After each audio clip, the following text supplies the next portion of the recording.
வியாழன், சனி போன்ற உண்மையான கிரகங்களைப் போல ராகு உண்மையான கிரகம் அல்ல, இருப்பினும் இது நம் ஜாதகத்தில் மிக முக்கியமான பங்கு வகிக்கிறது.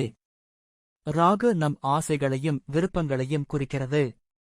நாம் மிகவும் விரும்புவது அல்லது கட்டாயப்படுத்துவது எது என்பதை இது காட்டுகிறது. மற்ற கிரகங்கள் பெரும்பாலும் ஸ்திரத்தன்மையையும் சமநிலையையும் உருவாக்க முயற்சிக்கும்போது, ராகு பெரும்பாலும் முன்னறிவிக்க முடியாததாகவும் தீவிரமாகவும் இருக்கும். ராகு ஒவ்வொரு வீட்டிலும் என்னென்ன பலன்களை தரும் என்று இந்த பதிவில் பார்ப்போம். ராகு உங்கள் ஜாதகத்தில் முதல் வீட்டில் இருந்தால் எப்பொழுதும் நீங்கள் தனித்து நிற்க வேண்டும், மற்றவர்களை விட சிறந்து விளங்க வேண்டும் என்ற ஆசை மேலோங்கும்.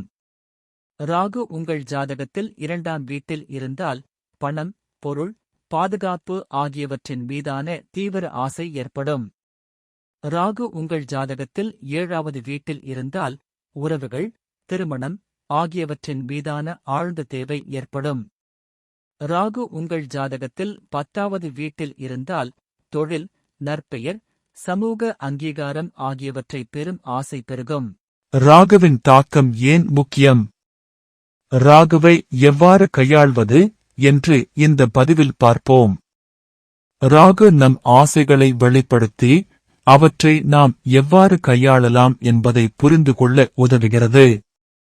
ராகுவின் தீவிரமான தன்மையை அறிந்து கொண்டு அதை சமநிலைப்படுத்த நடவடிக்கை எடுக்கலாம்.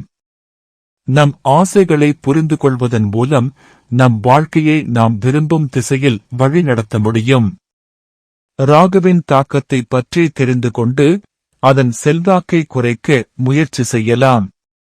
மற்ற கிரகங்களின் நேர்மறையான ஆற்றலை பயன்படுத்தி ராகுவின் தீவிரத்தை சமநிலைப்படுத்தலாம்.